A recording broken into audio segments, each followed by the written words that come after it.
Hello, everyone. Welcome to the Beckoning podcast, a Vampire the Masquerade and World of Darkness in general podcast where we bring in guests, we have a good time, and we talk about specific topics that are important to tabletop role-playing and the World of Darkness lore.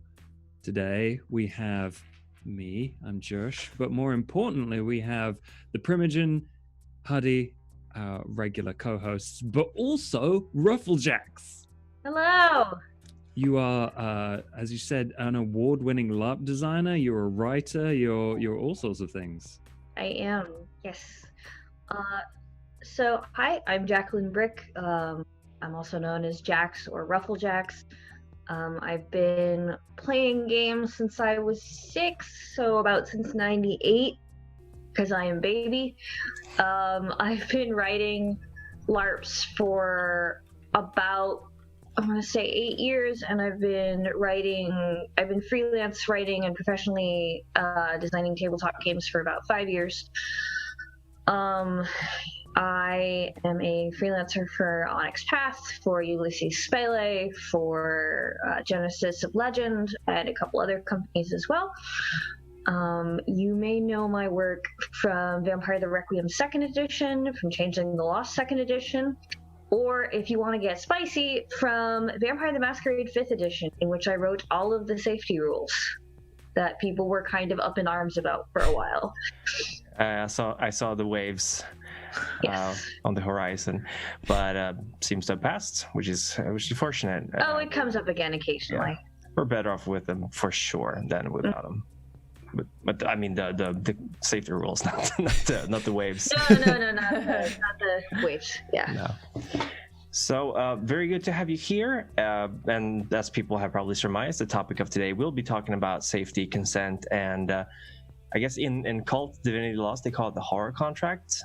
Yes. Players, basically the agreement between storyteller and players about how far are we taking this, what are we okay with, what are we not.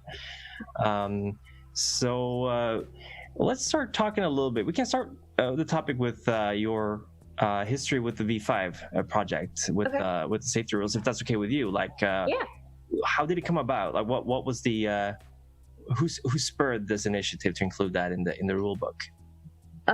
So V5 had been in process for several years at the time, and then an article out by Dice Dog, I think the blog was, came out essentially calling the new White Wolf, the Paradox owned White Wolf, crypto fascists, and saying that they were designing a version of the game specifically to cater to fascists and cater to people who wanted to have an unsafe, quote unquote, extreme experience at the gaming table.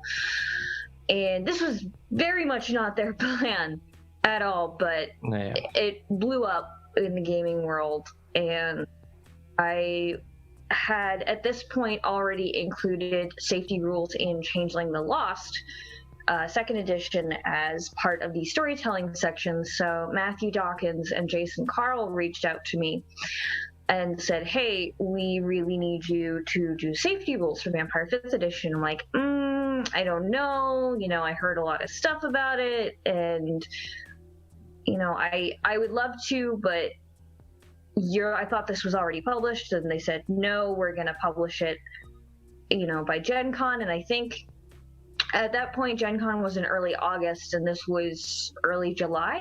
Mm-hmm. It's like, I'm not sure. They said, we will pay you $3,000 to write safety rules. And I said, okay. Good incentive. Yeah. Yes, because being paid $1 a word is much more than most freelancers get paid. Do not get into gaming if your goal is to make money. If you want to make money, that's great. Maybe find another hobby. But no, I really enjoyed writing the safety rules for Vampire 5th Edition. I wrote the intro at the beginning about don't use this game to be a monster yourself. I wrote on including fascist themes in your game, because if you look at Vampire the Masquerade 5th edition, especially with the Camarilla, you're going to get a lot of fascist overtones. Yeah.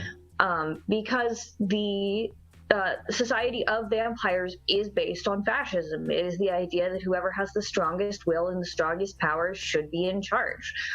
Yeah. And people are valued based on whatever they can do for other people and the collective will and blah, blah, blah, blah, blah. All the stuff you might find in Umberto Eco's or fascism. And that's deliberate because vampires are predators. They are monsters. Yeah. And you have to know that going in, and you have to be willing to say, look, I am going to play a monster in this game, but I am going to be kind and respectful of my fellow players at the table. Because something that I think people don't understand, at least those who don't really sort of grok the idea of, being respectful of their fellow players, is when you are kind and respectful to your fellow players, there's so much darker shit you can do. Yeah. Besides, like, all of my ghouls are in bondage gear and I'm leaving them hanging upside down, suspended in a warehouse, waiting for me to come back because that's so spooky. Like, okay, you're playing with themes of abandonment, but you're not really getting into the depths of it or why you're doing it or what effect that might have on someone. And there's a difference between, suffering porn and, okay, let's actually get some catharsis out of it. Yeah. It's interesting, too, because V5, in my experience, is much more a venture back to the early first and second edition of Vampire, which was much more focused on the anarchs and their struggle against the fascist elders or the oppressive elders. But then in Revised and in V20 being a little bit more agnostic to the setting, but it was the emphasis was much more on Camarilla versus Sabbat. So the Camarilla was in a way painted up more as the good guys of Vampire Society because they at least had humanity, but Sabbat had the paths and were basically evil. So I can imagine that a lot of the pushback from the community is because a lot of people, myself included, were raised on Revised and V20 and never really saw this anarch Camarilla struggle that's so much more prevalent now in V5. I started on Revised, and I think I've noticed now that I've started playing way more V5 than any other version, is that while I had a lot of fun playing as a vampire, going on adventures, it was a lot less intense of an experience than the V5 rules kind of guide you into.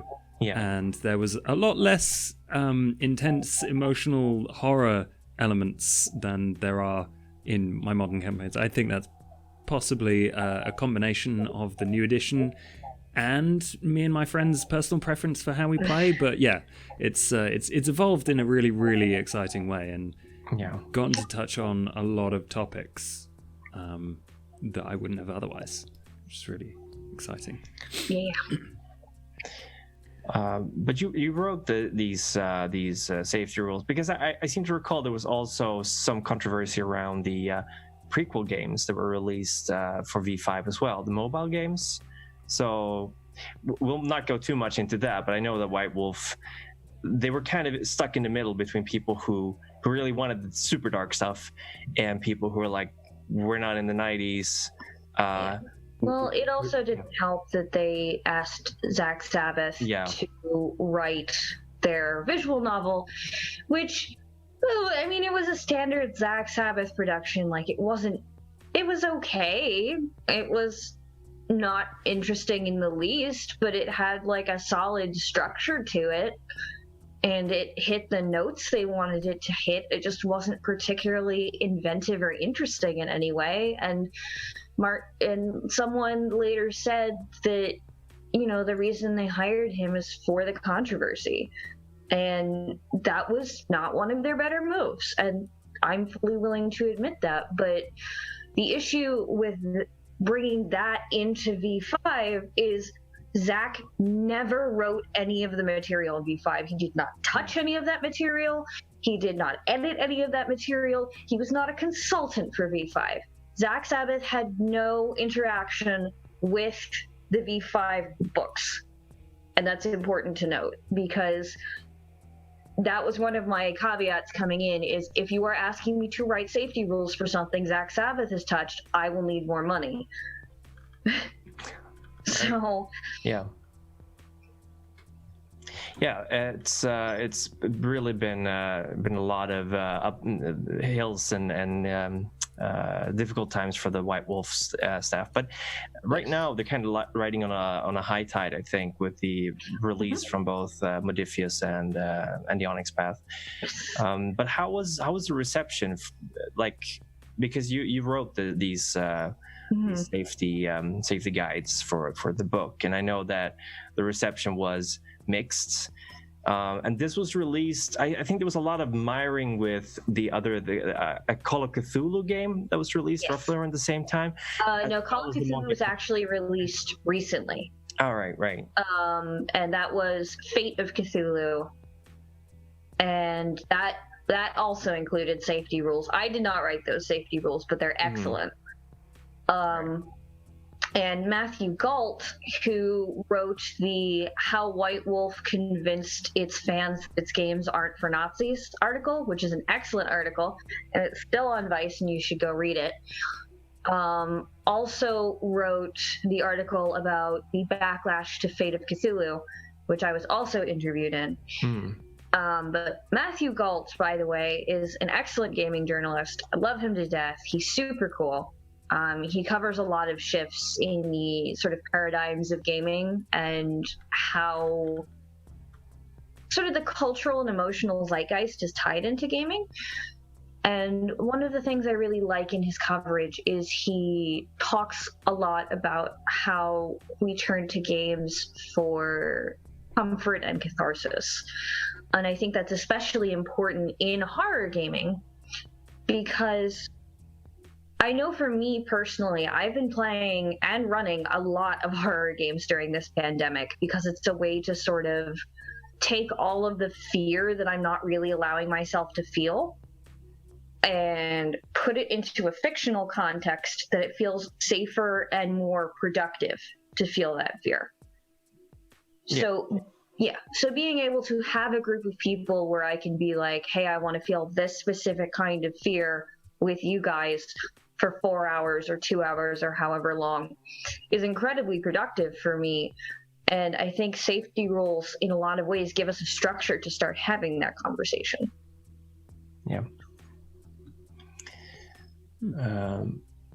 And it's, I mean, you've had some experience doing this. You wrote similar rules, as you said, for Changeling, the Lost Second Edition, and you also wrote rules for Requiem, Vampire Requiem, revised second edition. I did not write the safety rules for that, but I did. Actually, my first ever work for Onyx Path was on the Ghoul chapter for Half Damned for Vampire the Requiem second edition. Absolute dream project. I love ghouls. I care a lot about ghouls. They're great. But one of the things I wrote in a sidebar is, hey, your ghoul might have a mental illness. That's extremely reasonable. Yeah. They are bound against their will to a monster that is using them in frankly abusive and traumatic ways. Please don't make light of that. Like, don't use this to be like, oh, I'm such a wacky, crazy, cool, whatever. Like, actually interrogate what that means to that character. Yeah. And like that was a sidebar that I kind of expanded on in later books, but I feel like that is I pressed the wrong button there. I feel like that is a central theme of the safety and like talking to your friends as you play, which is not just doing a thing because you think it would be cool or because you think like it will maybe evoke certain horror aspects, but like for me at least, going into a horror game, you want to encounter those situations because you want to explore what possible consequences they have through play, right? Yep. It's not just, oh, there's a Nazi over there who is like goose stepping all over my Antifa friends or whatever, let's go punch them in the face, which, you know, not an unreasonable expectation to have, but actually interrogating like the fallout from that situation. Yep. Which I don't know how other people play their games. I guess I can never really know what's going on at other people's tables, and that's up to them. But sometimes I wonder whether they're just like going from thing to thing and just like saying that something's happened and then moving on from that to something completely different. I don't know how everyone else feels about this, but like there seems to be a slight disconnect between like playing to find out what happens and like making something spooky happen for effect Reasons. or like yeah for the meme of it, or like just to get a reaction out of your friends. I don't know. I think I agree with that, and I think Huddy, I really hope I'm not misremembering now, but I did give out the consent sheet to all of you when we started playing Chicago Stories, correct? Mm-hmm. I believe I posted it because the Monty Cook consenting gaming consent sheet, and this was your first time. Now, was it your first time role playing, or was it your first time role playing on camera? First time role playing at all ever. All right. I've only played one game of Vampire, and it's with you and Josh. And that's really great, because then I would really like to hear your opinion on what was your reaction when you saw this cassette sheet? Like what did you think? I know you told me it's fine, but I also wanted like what was your impression of that when you saw it? Well, I had already known, like I've said before, I'm a super baby when it comes to the knowledge of all of this stuff. I make a lot of videos about it. I read a lot of the books. I've read the revised edition. I've read 20th anniversary edition. Of course, I've read the 5th edition books. And I already knew about the consent form, and I'm all for it. But, you know, I sent mine back blank to you because I don't know. I can imagine there are a lot of people, and like Josh said, I don't know what people do at their games. I guess that there are people out there that have things for shock value just for the sake of shock value. I don't know. That's not a thing for me, so I would never even consider it, right? So I sent it back blank because no offense, you guys, I use the game as sort of catharsis for, you know, because I put a lot of my personal backstory into it, and I'm the type of person where I've been through so much trauma that I'm able to compartmentalize it enough that I can play it out and it doesn't, what you guys called it, what was it, the bleed? The bleed. Yeah. Right. So yeah, I mean, I'm all for that consent form, but for me, I'm like, I don't need it, but I can imagine there are plenty of people who love playing Vampire who need it. Yeah, and I think you're touching upon an interesting thing here, because the fact that you returned it blank meant that you read through it and went, okay, I'm fine with all this. Mm-hmm. And I think, like, I was actually going through the reviews for Monty Cook's Consenting Gaming right before we started, because I was like, I'm going to read what some of the people are writing. Very, there's a lot of 5 stars and there's a lot of 1 stars for this product. And I think a lot of people see that happening. A lot of people are saying, don't limit my fun, basically, to boil it down. Oh, I wrote a whole thread on this, but keep going. Sorry, let me just go find my. I think so many people get caught up in the idea that because something has been published and promoted, it's something that you have to employ. And someone was writing this whole thing about like, oh, I prepared this and then I have to put it in the trash because one of my players doesn't want to play it. And I think that kind of like, you can have this consent form and everybody sends it in blank and there you go. You can do whatever you want. You don't have to do the consent form either if you're comfortable with your players.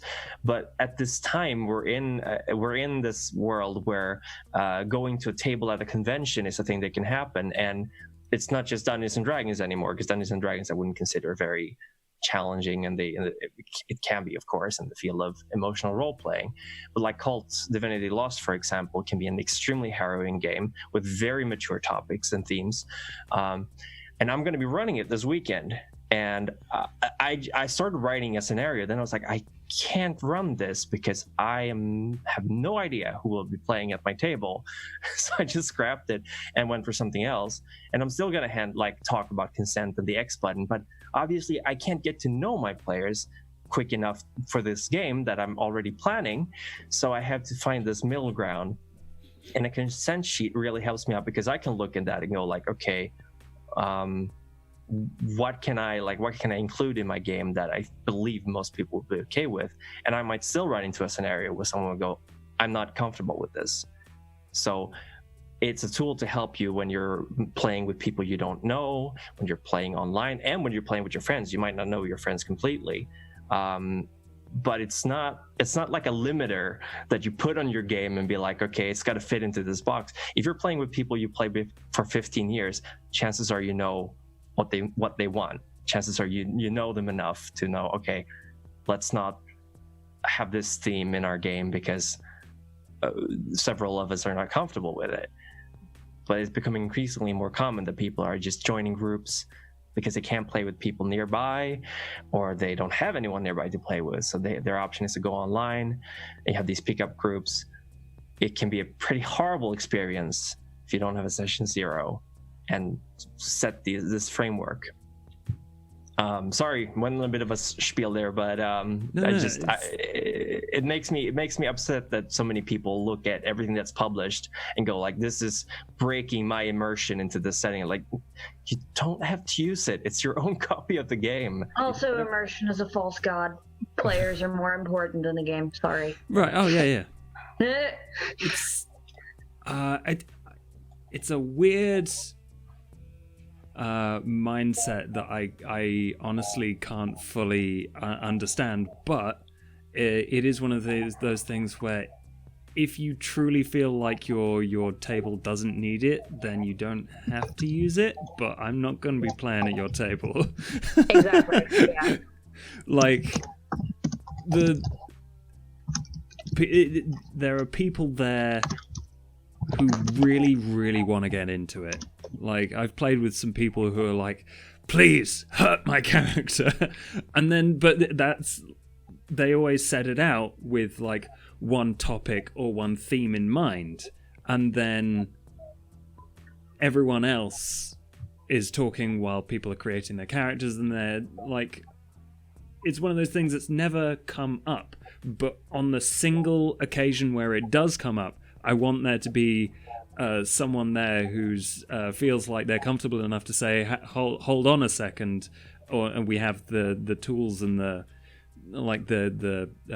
social contract that says, like, as soon as someone says hold up, everyone's just kind of stops and tries to fix stuff, or like, because you can't always see the stuff ahead of time.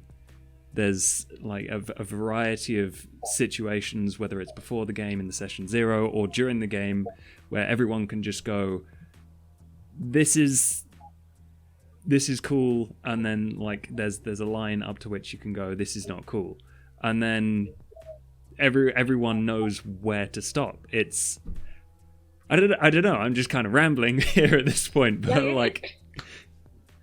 There is a note in chat that I want to address real quick.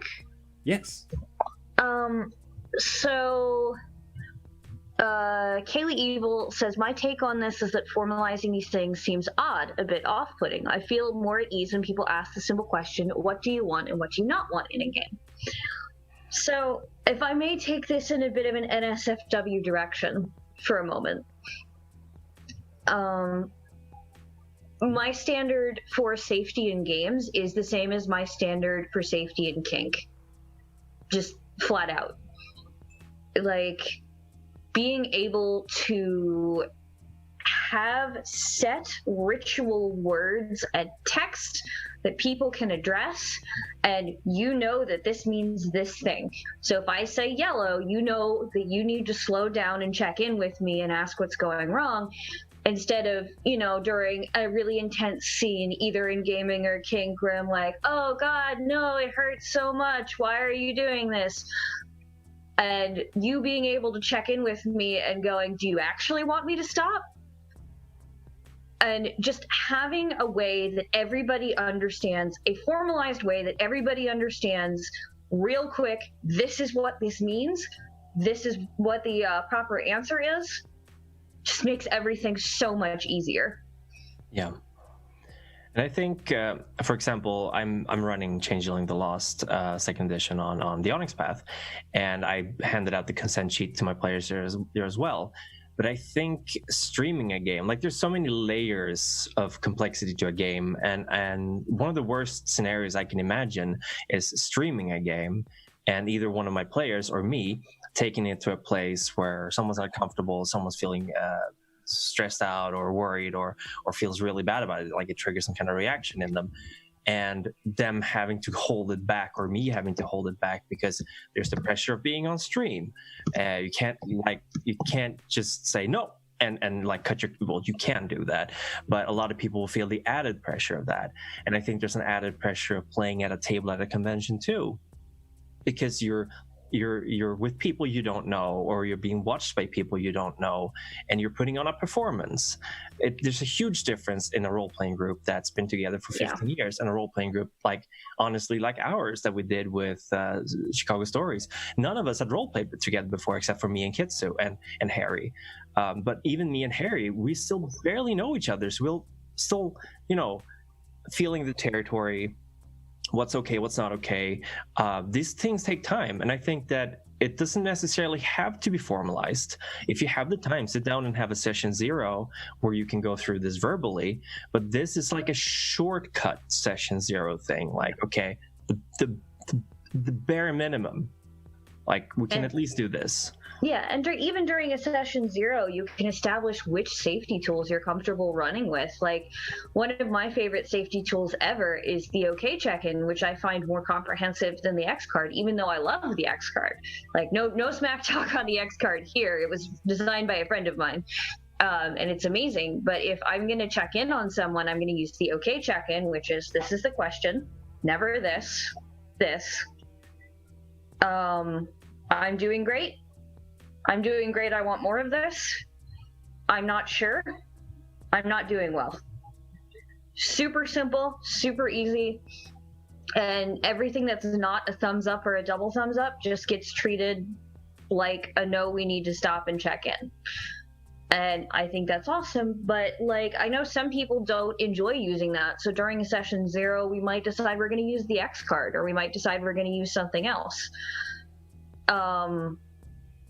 And like, as Kaylee Evil's pointing out, I happen to be a person who's very talky and open. So do I. And I have, as Huddy mentioned earlier, I also have a great deal of trauma that I'm used to compartmentalizing and integrating into myself and using gaming as catharsis. But sometimes people don't want me to put my trauma on the table and get catharsis and use it as a therapeutic session. And that's totally fine, because that's not emotional labor they should have to do. So being able to be like, hey, I'd like to address this part of my trauma in game. Is there a way we can do that safely is super helpful for a session 0. And I can honestly talk all day about session 0, because the fact that having a game where you just sit and talk about what you want to experience and how you want to experience that is amazing. Not that I want to heap too much praise on Prim, make his ego too big, but we had an amazing session 0. He was excellent, and he and I talked privately, and I gave him my backstory. The other players, I don't think I told Josh until after the game was over, that was my actual personal background. So he was great, and he incorporated it excellently, and we talked about it, and I think Josh and Kitsu and all of us, we all had a great session 0. That's talking awesome. About our characters. He's awesome, and that's as much ego boosting as you're getting from me. Thank you. Oh yeah, and going back to Primogen's Chicago Stories thing. So there was a scene in which my character Seb was feeding at his club in like the 3rd or 4th episode, and so the situation was that he was at hunger 4 or 5. And yeah, it was hunger 5. That one. So he went to his club, he found a drunk girl and then fed on her, and then like as soon as that like section was over, I thought about it and was like, shit, that's just straight up sexual assault. And I had like a moment where I was like, I had to think to myself, am I okay with what just happened? Because at the time, I wasn't even thinking. I was just RPing the moment. And then I thought back to it and was like, okay, no one raised anything. I didn't feel like I had to raise anything. I feel good about this. Well, I mean, obviously it was a shitty thing to do, but like, I feel also it's your character. That was like maybe perhaps one of the first times he's willingly taken advantage of someone who's drunk out of their mind, and he's a vampire. So in that regard, a character development point, but definitely something that if someone had said in their consent sheet, like, I'm not okay with that, I might have stepped in and be like, okay, we need to put it down, and that's where I was like, well, first off, am I okay with this? And then second off, I didn't get stopped. We had the talk about like who was okay with what, and then I felt okay to move on from there. So I was like, cool, we can go to that place, and I feel okay having played through that. And it was like a sort of check-in moment with myself, but also I think that was a pretty fun scene to have played through, and it was a perspective that I visited that I'd never really considered from that point of view before, which was I want to ask you a question. If we weren't live streaming that, you, me, Prim, everybody, if we were playing that like privately, do you think you would have checked into yourself before? Or do you think because we were live streaming and you were performing that the check-in point didn't come until later in your head? Oh, that's interesting. Quite possibly. I think it varies from group to group for me. So when I'm playing with my my home game, then we spend a lot more time being extrovert about how we feel about what our characters are doing at the time. When you are streaming, I tend to play with all of that as subtext. And you're hella in character, Josh, when you're streaming. You don't break character. I don't think any of us, except maybe Kitsu broke character a few times because she's so funny. But you were hella in character the whole time. Yeah. So that's why I asked. Yeah, I think maybe you're right. I hadn't considered that before. Absolutely.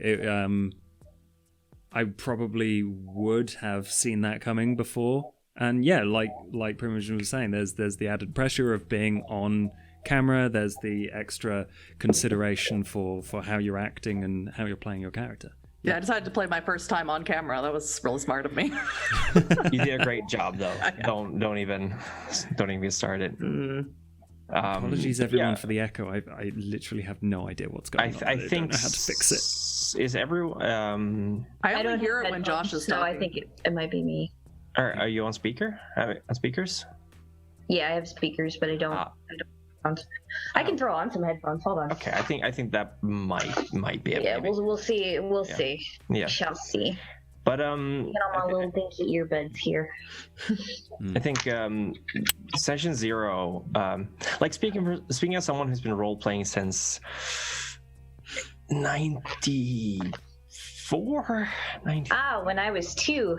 Yeah, but like not seriously role playing, but I've been seriously role playing since 97, 98. Back then, there was nothing like session 0. There was nothing about consent. There were no, like, I was LARPing fairly early in the 21st century, into 00s, whatever you want to call it. Nothing, no talk before the LARP or vampire LARP, anything. So I think this is a very jarring change. Like, it hasn't, in some circles it has been progressing slowly or steadily, but in others it's been completely insular.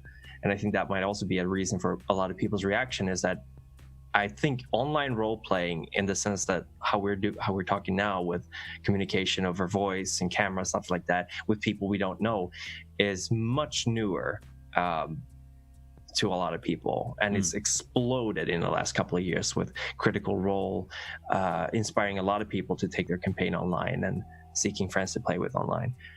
So it's just been a huge change, a very fast change, and a lot of people are probably not super comfortable with that. Another thing I sort of explored in a thread I posted on Twitter was how the backlash to safety standards, well, not even standards, just using safety techniques, comes in a lot of ways, I think, from Geek social fallacies, if you're familiar with them. I'm not. I have a vague understanding. So if you look up Geek social fallacies, there is a list of about 5 of them. And let me pull it up on my end here. Let's go grab these. So it's on plausiblydeniable.com. The 5 Geek social fallacies are: ostracizers are evil, friends accept me as I am. Those, yeah. Yeah, friendship before all, friendship is transitive, and friends do everything together. And something I explore in the thread that I wrote is how this takes a little bit of backstory, and I apologize, because there was, in a bunch of the cult groups I was in, there was a huge backlash to consent in gaming specifically, because people were like, Shanna Germain hasn't ever played cult, she's coming to take away my game. And it's like, this wasn't written for cult, this was written to be a general gaming resource. But okay. And I asked him what he was concerned about, and he showed me a document he'd written, which was his version of safety rules, which was talking about, if you want to use haunted castles and piles of dead babies in your game. And I'm like, wait, is that what you think people are trying to take away from you? And he's like, yeah, they're taking away all my spooky stuff. And that baffled me. I was flabbergasted. I was like, I don't want to take away your spooky castles. I love spooky castles. What? But yeah.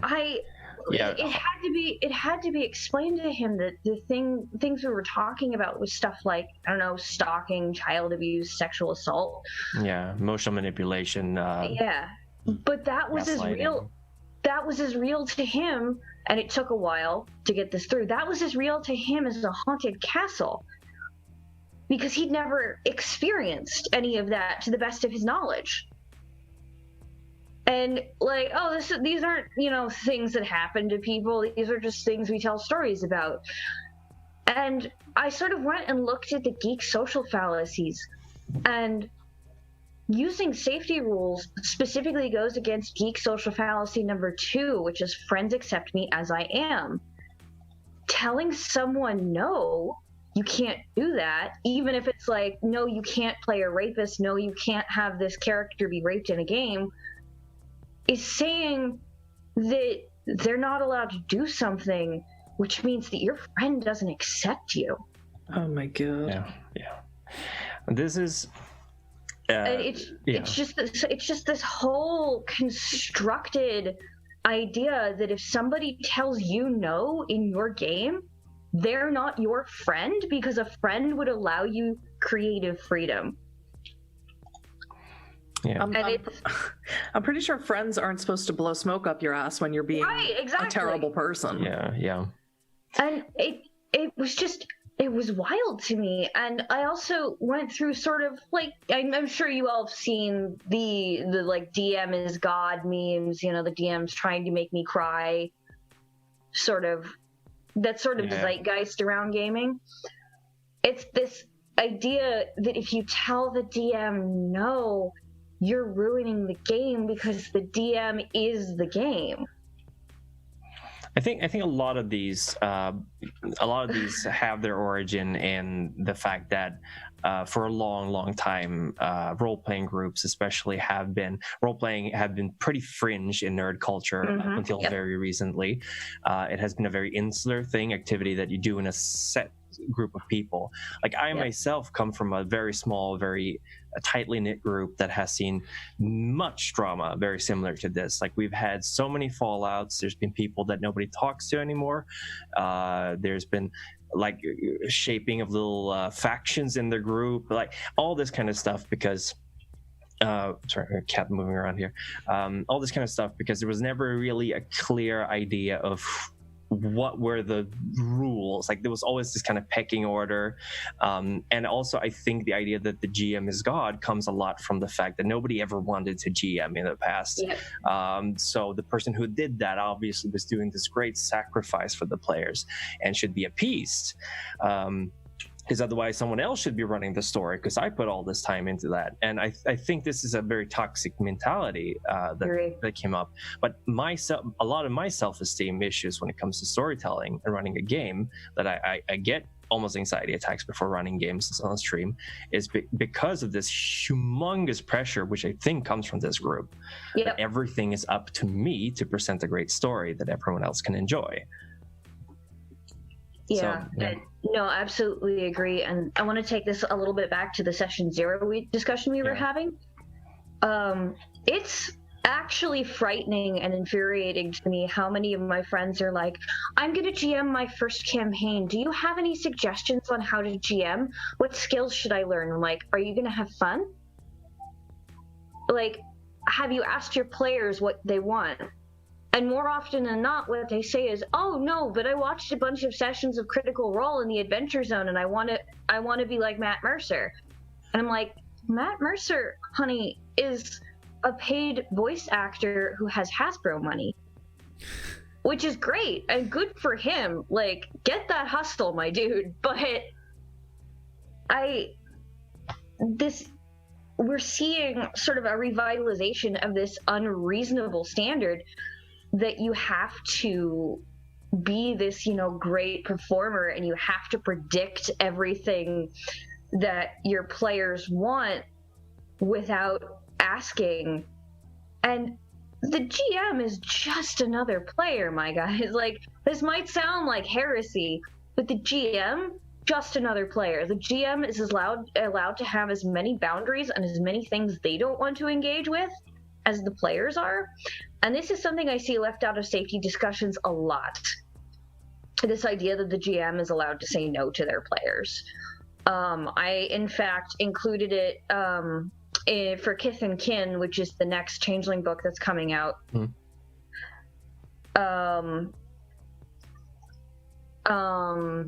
Sorry. I have a section on saying yes, saying no, and saying anything. And one of the things I make sure to include is, yes, the storyteller is also a player. And something like I do, I run a Bluebeard's Bride game every Friday night for my Discord, because I really enjoy running Bluebeard's Bride. It's one of the games that is actually more cathartic for me to GM than it is for me to play. But one of the things I always do is, in the beginning, I will say, okay, we're going to do a list of hard limits. Here is my hard limit. I am not going to engage with any tryptophobic imagery at all. I'm not going to describe it. I am not going to engage with it if you try to bring it up. I, as the GM, am not engaging with tryptophobic imagery. And I think that really puts people in the headspace to be like, here are things I actually don't want. Because if you're setting that example as sort of the lead player at your table, even, because the GM does have a different amount of power than other players. If you're setting that example, it allows your players to also do that.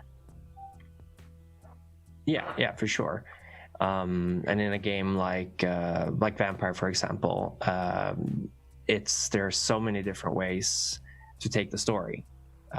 Like personal horror. Like I know a lot of times, a lot of vampire games I've been in, I've always started very strong with personal horror, but then have almost always gradually shifted more to the political power play between factions. And I think V5 is very good at keeping it focused on the player characters much more than the previous system. Like, it's a systematic thing that they've made it with the predator type and the touchstones, stuff like that, which touchstones I think they picked up from Chronicles of Darkness, correct?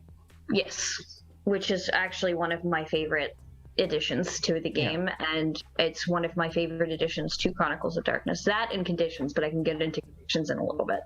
Yeah. But let's talk a little bit about like the kind of pitfalls you'd encounter in a vampire game, like normal situations that could arise. Like, for example, if we take Huddy's character, I suppose we can kind of show the whole book now for Marie. Like, why was she going to this bar and chasing these particular men and hunting them? Would you care to tell us a little bit about that? Well, sure. She was specifically targeting these particular men who, I guess, I don't remember what you called them. I want to say the patriarchs. Oh, the patriarchs, right? Yeah. Well, okay. And they ran this cult church thing, and she specifically, they were like her herd, but not really. She specifically fed just on them. Mm-hmm. And what else did you want to ask me? Yeah, just like the way that you approach them, like you've been hunting them, stalking them, and feeding on them. Right. Very, very, very businesslike. Just get in, get out, and yeah. Knowing that the kiss gives pleasure, make it at least pleasurable as possible. Yeah. And then leave was sort of the idea. Yeah, and I mean, she was doing this to kind of enact some sort of revenge, or like to feed from the people who had been feeding from her symbolically. Exactly. Yeah, that's exactly it. Yeah. So that kind of behavior, which we didn't really explain in the group, I can imagine, Josh, you were probably wondering, like, why these guys? Of course, I painted them up to be douchey. Like, I didn't want them to be nice people. But even so, like, this kind of behavior from a vampire to target this specific group of people, and she kind of violated herself on one of the guys. Well, in the sense that she just forced herself and drank his blood on him. This was perfectly natural to Marie, but, like, without the context, it's like, all right, yeah. That's why when we did the post-mortem after it, I was very worried that at some point, and I was prepared for it, that somebody was going to say to me, why is Marie doing this? Because it's making me uncomfortable. But nobody ever said anything, so I don't know. No, I was certainly wondering, why is Marie doing this? It never made me uncomfortable, but it was certainly an aspect of her story that was left with a few question marks over it. Yeah, I know, we never touched on it. Yeah. No. And that's, unfortunately, we only played 4 sessions, so there was very little time for character development, unfortunately. But just the same with your character, Josh, Sebastian, that he had this difficult relationship with both his sire and, like, the entire bloodline that he was part of. And again, like, how do you feel like that affected the way you were playing? Well, I feel like a lot of people play and create the characters with an either just straight up asshole for a sire, or even an abusive sire is very common. Because of that, they kill you and then they turn you into a monster. It seems a very common place to go for characters. So it's funny that you mentioned that, because the way my husband and I sort of realized we were going to get into a relationship is I was playing his ghoul in a LARP and he accidentally sired me. Oops. And wow. I mean, we've been together for almost 9 years now, so. But. Oh, it worked out. Yeah. Yeah. Yeah, it's a nice contrast to the usual sire-child relationship. Well, sometimes it's love-based. Sometimes. Yeah. On occasion. It's supposed to be anyway, but. Or lust-based, whatever you want to call it. Yeah. Totally that. Yeah. No, I really enjoy having healthy sire relationships in Vampire, which is kind of interesting. Yeah. In the most recent LARP I was in, my sire was actually my grandfather. Because, interesting. Yeah, and he was a Bruja, and my character was known to be his granddaughter because he had been embraced after he had actual mortal children. And so his family were well known in the area by other vampires, and a Ventru was trying to get back at him and hit my character with a car. So she was embraced to save her life. Yeah, I in the game that's actually starting right after I finish this podcast, Sunkist, my Bruja character had a sire who was someone that basically pulled him out of a really, really dark time in his life and showed him stories and religion and like gave him safe shelter, and it was actually just a genuinely nice person. Aw. It's really nice. Yeah. And his job was to look after everyone else's vampire kids. Basically, he was vampire daycare. I love that. And My husband is actually playing that in the LARP that's running in my area now. He's the Toreador Primogen. And he hangs out with all of the babies and like just makes them into his info dumps. Because people are just like, oh, the Toreador Primogen is really nice, and he'll just watch my kids. Yeah. But it's like, even if you look at the lore, like there's all kinds of things, like you have Ventru families or bloodlines who are like looking out for each other, and you have Bruja broods, like a lot of North American Bruja all come from the same sire who started their own family because they were so split up at the time. I think a reason that a lot of people go for the sire is a asshole kind of trope is because it also helps bring the players together in the sense that they don't have anyone but themselves to rely on. But in the long term, that's obviously going to be a complex situation. And I think that I think the vampire is so layered in what kind of enemies you can have in it. Like you can go with the obvious violent enemies like werewolves and hunters, or you can go with this political system with the Camarilla and your elders and the sires, or you can go with the military kind of enemy, the Sabbats.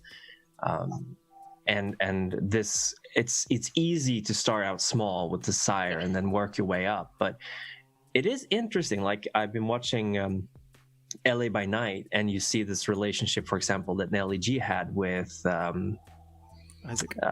Isaac Abrams. Yeah, sorry, he's not her sire, obviously, but he's kind of taken on the role of a Malwa, as it's called now, right? Yes, mentor Malwa. It's very good. Yeah, and that kind of relationship, you go like, oh yes, they're also people. Like they're not just monsters. They're actually people. That's something people forget a lot, I think, when they're playing vampire, is this idea that your memories of your life aren't erased when you become a vampire. Yeah. Like, you still remember what it feels like to love and to care for people and to be excited about things and to be interested even in stuff like fashion. Like, going back to the LARP I was talking about, my character, who was actually secretly a very devout Bahari, her whole way of annoying all the vampires around her and thus causing low-level amounts of pain and harm at all times was to talk like a valley girl in Elysium the whole time. That is painful. People really hated it, but also she got promoted to keeper because she was the only person who would stay in Elysium and cater Elysium and make sure there was entertainment. Because, she was plugged into the social scene, and like she really cared about everyone around her, and she was also an Ancia, and people kept treating her like she was a neonate. And yeah. Brilliant. So that's something that actually gets me a lot with Bahari, is that people are like, oh, they're murderous serial killers who torture you for no reason. And like, no, pain is a gift. You're thinking of Rachel Dolium. Okay, Rachel Dolium's a terrible Bahari. She was deliberately written to be a terrible Bahari. And I'm so sad because I wrote on Cults of the Blood Gods, and it was one of my favorite books to write on. And unfortunately, I had this one letter in the book from a Bahari saying that Rachel Dolium is a terrible role model, and just like ripping on the entire Revelations of the Dark Mother. And it got taken out because it was a little too much inside baseball, but it was probably one of the funniest things I've ever written to me anyway. Yeah. It's just like That's got to be a huge challenge for you guys, because you're a lot of earlier concepts from Vampire the Masquerade have very problematic bases. Like, I'm reading a bunch of the even revised edition clan books are like, there's some stuff that's pretty icky to deal with, and obviously a product of its time. But like the Bahari and in a sense Church of Cain, like all these things, like trying to give them new dimension, new depth, and still trying to keep this touch of humanity, and even to a greater extent the Paths and the Sabbat, like they were humans once. So what is I'm sorry. Yeah. No, go ahead. I was really, really happy with because Jacob Burgess was one of the people working on the Bahari, and that was awesome. But something I'm really excited about with the Bahari is that a lot of people don't realize, and I hope they will after Cults of the Blood Gods, because our team who were writing the Bahari were awesome, is that the followers of Lilith are people like me who have dealt with a lot of trauma and find a certain amount of pain or a certain type of pain super cathartic. And it's a gift. The idea behind the Bahari is that pain and the revelation that comes with pain and the relief that comes with pain is a gift.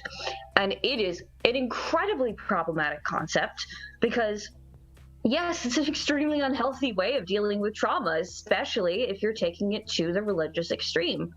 But then you need to be able to talk about that, because that is actually something that happens in the real world, and you need to be able to connect it, like you said, to that touch of humanity. Yeah.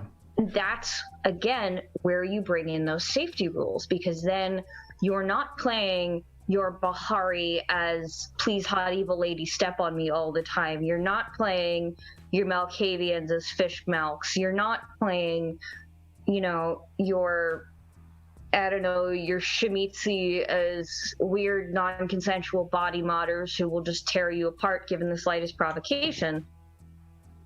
Like, you are able to pull in these very deep and difficult concepts and talk to people and be like, hey, here's how I want to play this out.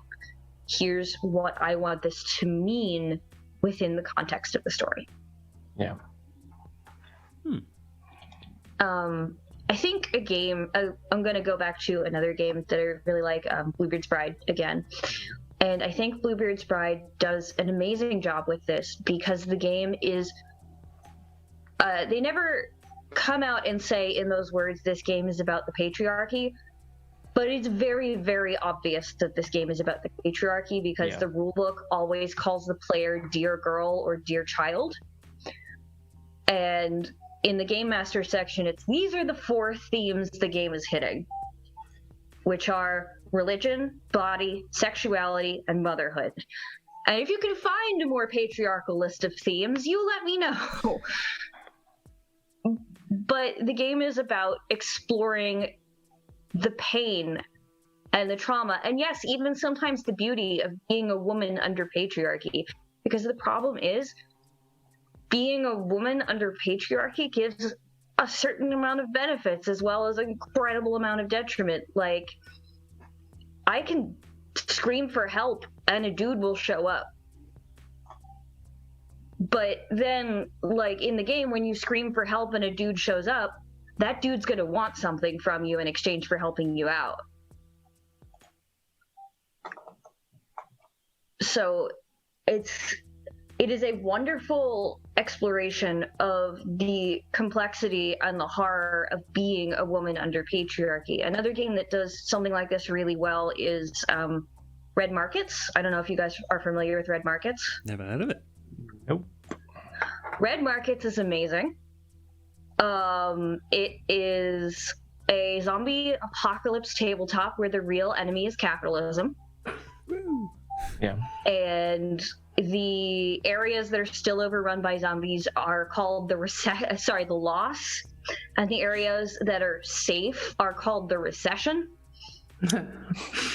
And everything is named after various economic concepts. So the GM is called the Market.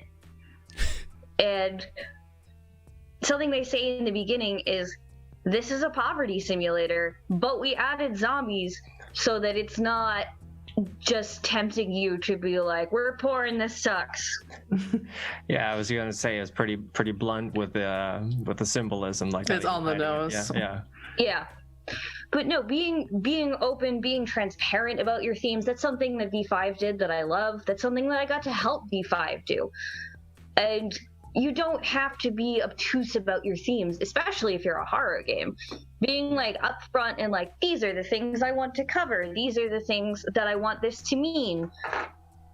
There seems to be this idea that saying that is somehow inelegant or gauche, and it's not. It is inelegant if you're being a douche about it, but like if you're just going, hey, these are the themes that we want to cover in this game, then that's great because it gives you somewhere to start from. I'm 100% with you on that, because in my experience, the games where I have had the most fun and gotten the most into it and like gone real deep on our characters' pain, happiness, interactions with others is when out of character everyone is like, this is what my character is about, this is what she they is going to do, and this is probably what should happen to them when they do something fucked up. Like I've played Monster Huts with Roll For It a couple of times now, and we're all like, okay, let's make the worst, most troubling decisions for our characters and their sexualities as we possibly can, and like everyone's cool to just say no whenever, but like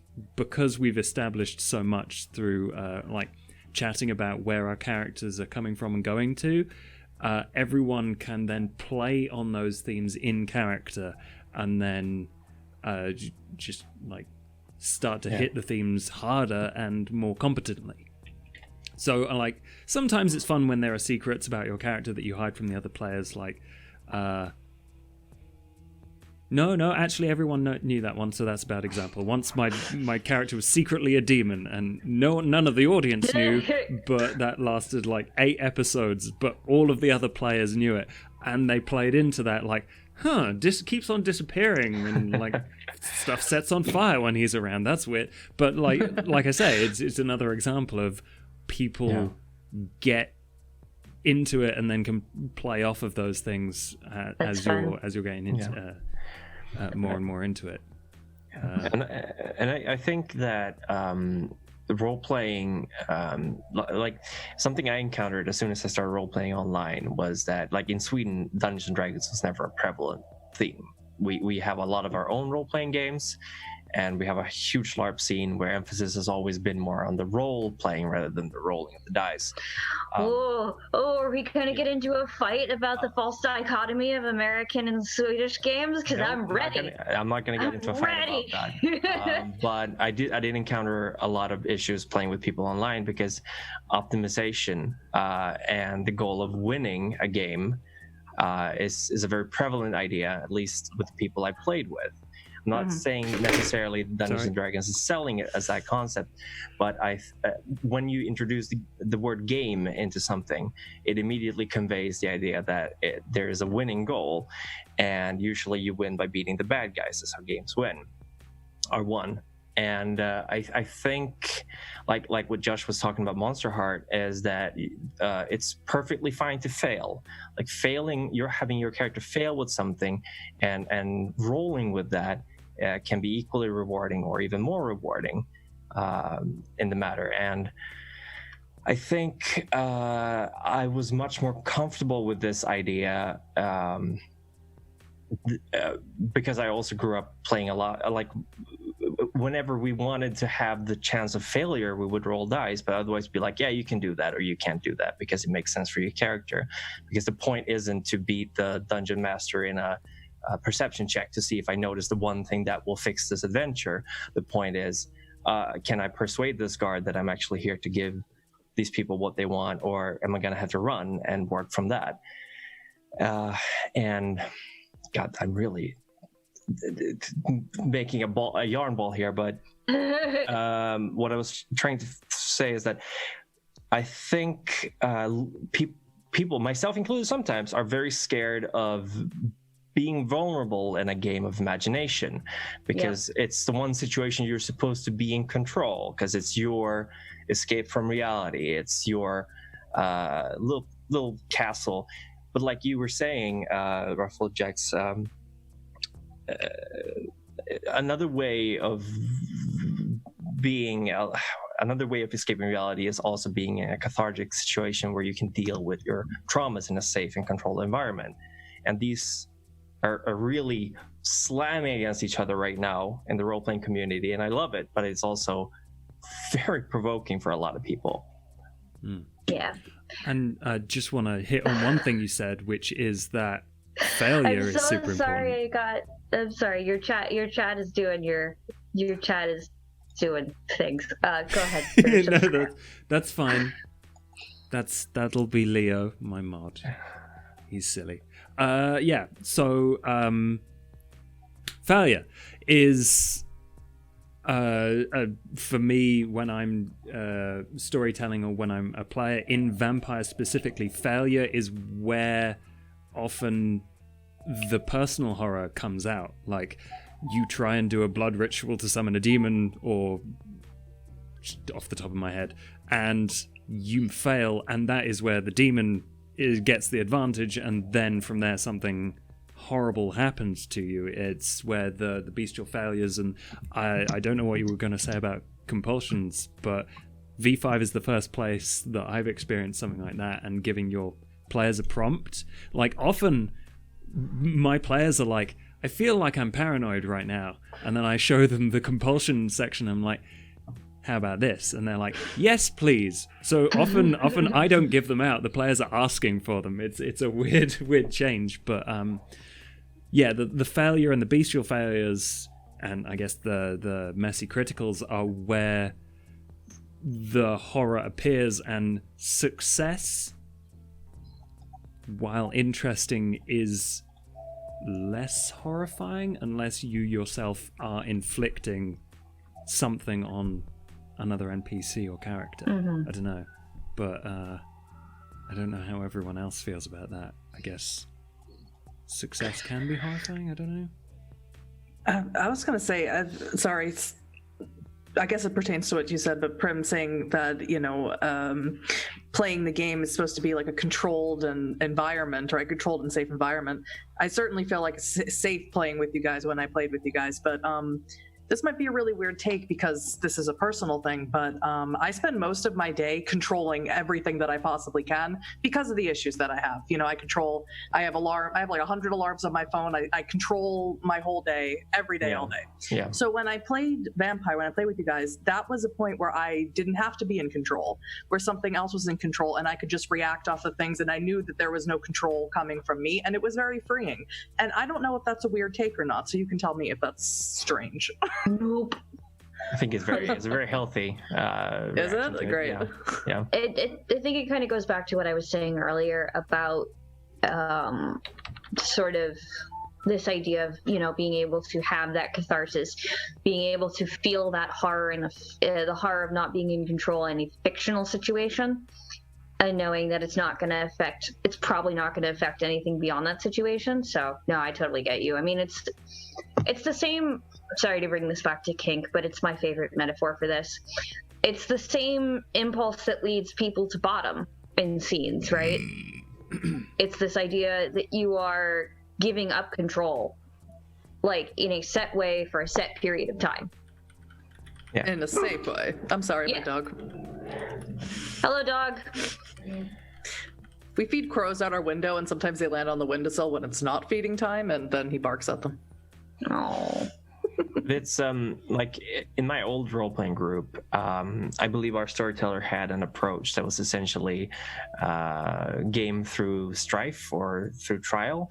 Like, we were constantly bombarded with these issues, these confrontations, these difficulties, and there's certainly one way of playing it, but eventually it reached a point where I felt that I was completely powerless. Like, in character and out of character to influence where the game was going. Right. Because regardless of what my character tried to do, he was met with sometimes an almost unreasonable resistance from the world around him.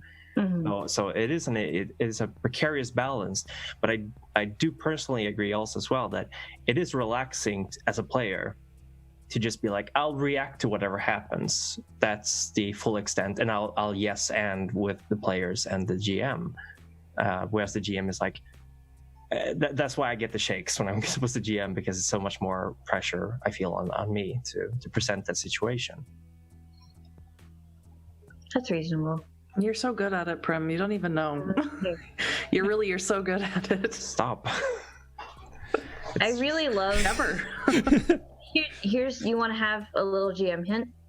One of my favorite GM hint. Yeah, sure. Always. Is when they open a door and they see something horrifying or whatever. Ask them what they see that causes their character to have a reaction. So, like, if they open a door, like, what causes your character to take a step back about this room? Yeah, or why does your good advice. Like, let them tell you what's going on sometimes. Totally. It works out real well. And Kayleevil in chat just said the only thing they don't like is losing control of your character's reactions and feelings. Yep. I have had that DM who's like, this is what you do.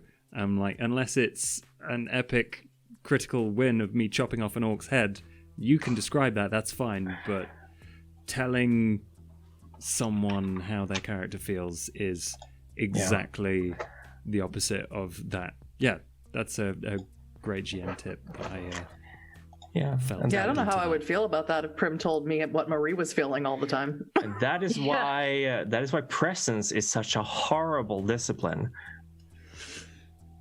I love presence. It is exactly that. It tells others how they're supposed to be feeling. Like awe and daunt are, by their very essence, like you're forcing people to pay attention to you and to feel things about you. And Gosh, it's almost like it's codifying emotional manipulation. Yeah. I mean... Well, I also feel that having played now a character who has animalism, it's a little bit similar, except with emotional manipulation of anger. Especially the one where you can just turn off someone's responses. Like, I love make Quell. them Quell, that's it, yeah. Make them into a sitting duck. That would be a really scary situation to be in. Just asserting dominance is... And, I just remembered something I wanted to bring up that I totally forgot because we moved on. Speaking again about Prim and GMing, and then RuffleJax, you said something about Matthew Mercer. Do you guys think, I think we touched on this in the Actual Plays podcast, but do you guys think that with how popular LA by Night and Critical Role is and stuff, that's going to intimidate more people from trying to be storytellers or DMs or whatever? I would too say, loaded a question. I don't know. I think some people might not be intimidated, but there will be, and have been, a lot of people who are like, how can I be like Matt Mercer? How can I be like Jason Carl? How can I emulate that experience? Which I saw someone call Jason Carl the hardest working man in gaming, and I felt me and a bunch of other freelancers go, really? I love him, by the way, to be clear. I love Jason. He's amazing. Wonderful. But it's very, that celebrity effect is very weird. Mm-hmm. Because, like, people associate Matt Mercer with D&D now, more so than people who have actually written for D&D for years. People associate Jason Carl with Vampire more so than... Honestly, sometimes more so than like Justin Achille or Mark Reinhagen or any of the other people, or Rich Thomas is another big one. Like, it's just very interesting seeing how the perception of who has control over what game line changes depending on who's streaming what. Yeah. I think a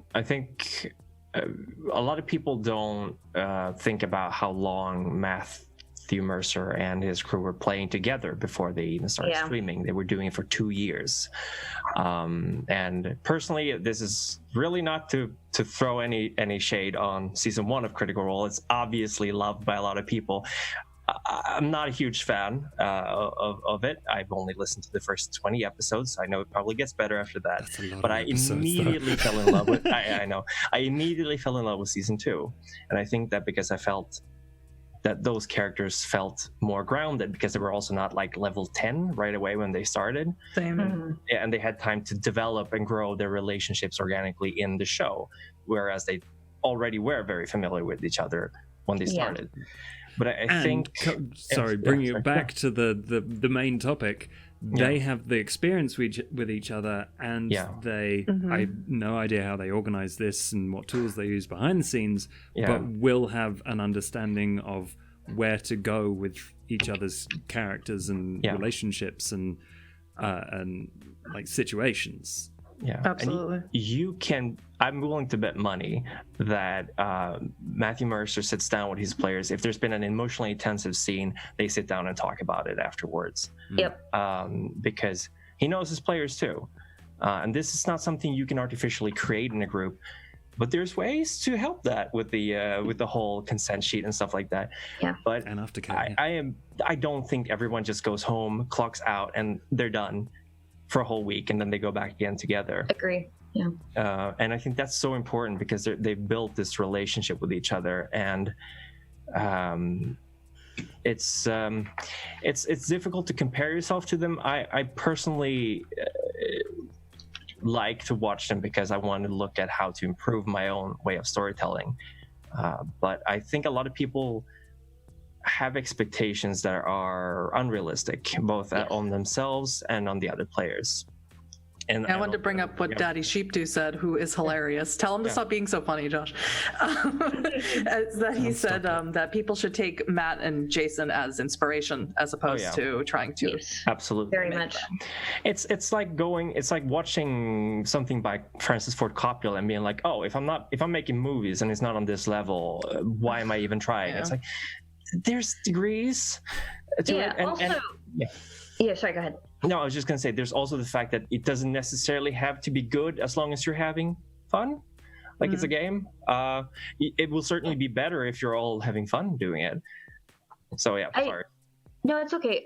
It's interesting that you said it doesn't necessarily have to be good at the game, because it sort of insinuates that Matthew Mercer and Jason Carl are the standard of good. And like, they are excellent performers, but they are not just performing for their table, they're performing for an audience who are not their players. And I think people don't really consider that when they're like, oh, I want my GM to be like Matt Mercer, or oh, I want a GM just like Jason Carl. That is a very different style of GMing than just GMing for a table. And like, everybody will have their own style of GMing. That's just a fact. You can be an amazing GM and you're not going to be someone's cup of tea. It's kind of like dating, actually. And I'm sorry I keep relating stuff back to romance and sex stuff, but it's really easy to do. Perfectly fine. It's about human interaction. Yeah. Really. But you can be the best GM ever. You can be Matt Mercer reincarnated, even though he's still alive, and you're still not going to be someone's cup of tea, and that's fine. Yeah. It's not an indictment. It's not an indictment of you. What is an indictment of you is if you decide that your story is more important than your players. Yeah. When I started working on my Changeling the Lost game, I sat down, I isolated myself for several weeks and created this little small town of Littlebrook, and 95% of the content has now been used in stream. It's fine. But I immediately realized just 1 or 2 sessions into the game that I would not be able to take it to the places that I wanted to take it with Changeling, because we didn't have this closeness with each other. We'd done session 0, we'd fill out the consent forms, but I was like, okay, this is going to be streamed live. I had to take that in consideration. There's 6 players. I had to take that in consideration, and there's going to be moments when we go like, oh shit, I didn't know I was not into this, like in the middle of the game. So I've deliberately toned down some stuff because I really want to play Changeling. Like, I love the work you folks have done with the game. I think it's emotionally very close to my heart, but I don't think I could do that aspect of it justice in a stream because it feels less intimate on a stream, and I'm worried that it would just go very bad if I went, ham on the whole Changeling, on all the horrible emotional abuse of that game. So, fun fact, Changeling the Lost First Edition saved my life, like in a very literal sense, caused me to realize that I had been abused for several years and needed to get therapy, and that I was allowed to call it abuse. I have never played in a game of Changeling the Lost where I felt the GM got it, which is really interesting to me. I'm sure your game is wonderful. I haven't seen it yet, but part of the reason I wrote the kiths and the tokens and the storytelling advice like I did is because every time I've ever seen somebody run a game of first edition Changeling the Lost, it has either been, let me play out my non-consensual sex fantasies on your character, or let's all go be pixie superheroes. And something I really wanted to push is, no, this is a game about being traumatized. And when a lot of people hear that, what they think is, oh, it's suffering porn, the game. And it's not. And that's something I'm so proud of with Changeling the Lost Second Edition, is it very much covers this idea that being traumatized has all of this, terror and horror in it, but it also has so much beauty and wonder to it. There's just, like, me as someone with CPTSD, I think about things in way different ways than someone without CPTSD might not. And, like, back me up on this, Huddy, because you seem to be, like, really... I don't know enough about Changeling. I've watched maybe the first 10 episodes of Prim's game. But I remember when in the beginning they all sort of did their background stories where they all talked about, what was done to them, why they look the way that they look. And then, of course, there's like the slow realization that some of them are related and some of them know each other, and so you can tell that it's a story of abuse in the subtext anyway, at least as far as I got into it. Yeah, and I have PTSD, and I have borderline personality disorder, and I have OCD, and I have a bunch of other really fun things in my myriad of mental illnesses. But we can compare lists someday. Yeah, sure, totally. I don't ever. That's the thing, is I never talk about my mental illnesses. I never talk about it with anybody. I never talk about my background with anybody. Prim was the first person outside of my wife that I ever talked to anybody about. So I'm trying to be better and trying to talk about it, because normally I just keep it all inside where it can, continue fostering my mental illnesses. But I don't know if I could ever play Changeling. For that exact reason. And I don't know if I could play, what was it, Bluebeard's Bride?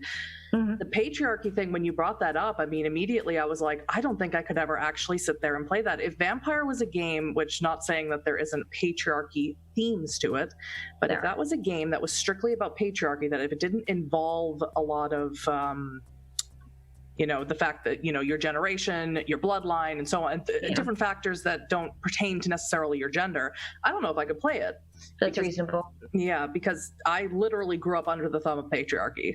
Yeah. For 20 years in a cultish Christian church where I was a woman and I was forced to do a whole bunch of horrible things. So I don't know if I could play it, to be honest. I grew up Catholic and homeschooled, so I get you. Yeah. But no, Bluebeard's Bride is very much sort of a magical realism game, which I think really helps me deal with sort of the trauma, because something that I think people forget a lot when dealing with traumatized people is we have this sort of magical realism living in our heads, right?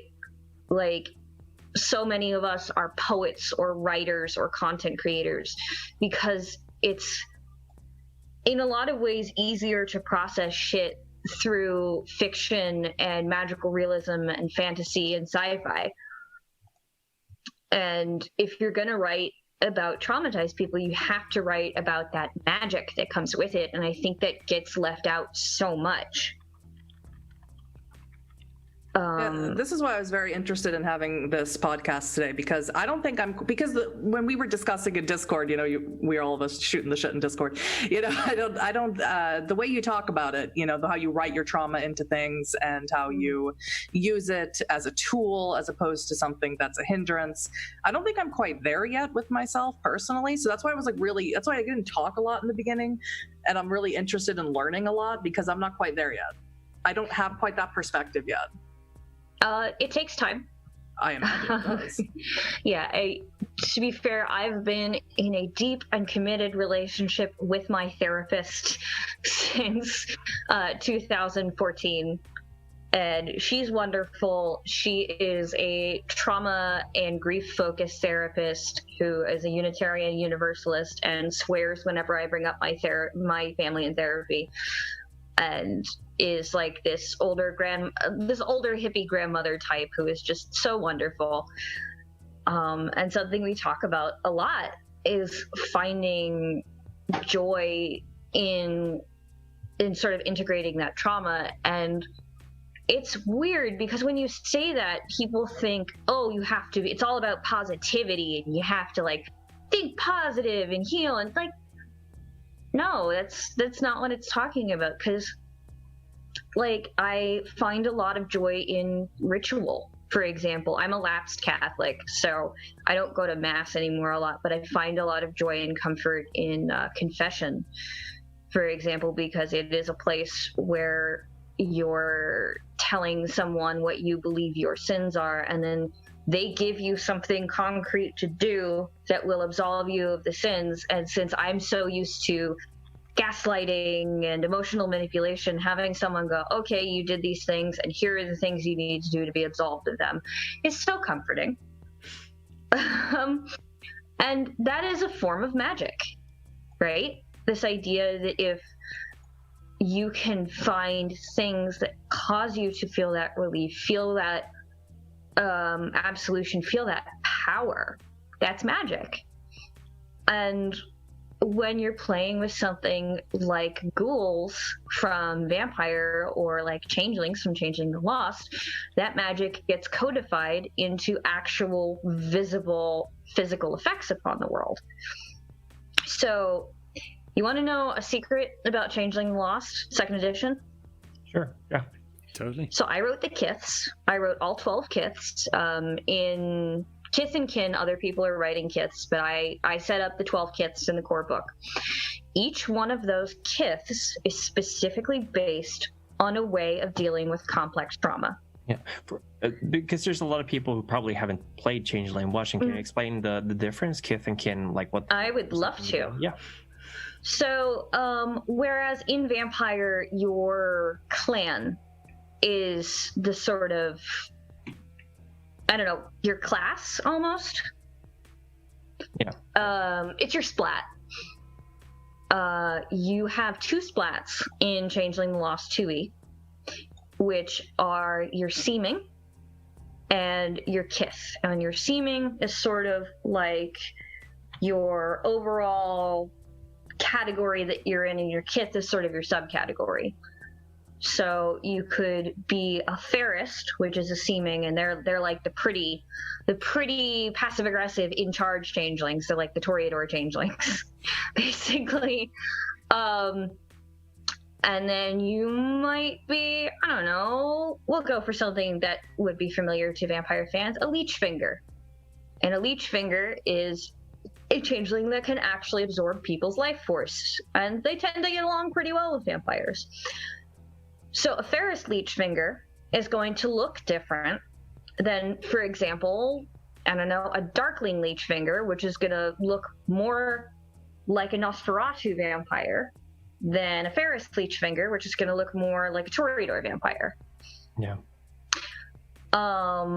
So kiths are sort of how you processed your durance, which is the time you were imprisoned in Fairy, under the Fae. And so each kiss is specifically how you react to that trauma. And it's a big fairy tale archetype about how you react to that trauma. So I came up with 2 new ones for this game, and 10 you would recognize from first edition if you played first edition. So for example, the bright one deals with trauma by being the brightest, prettiest thing in the room.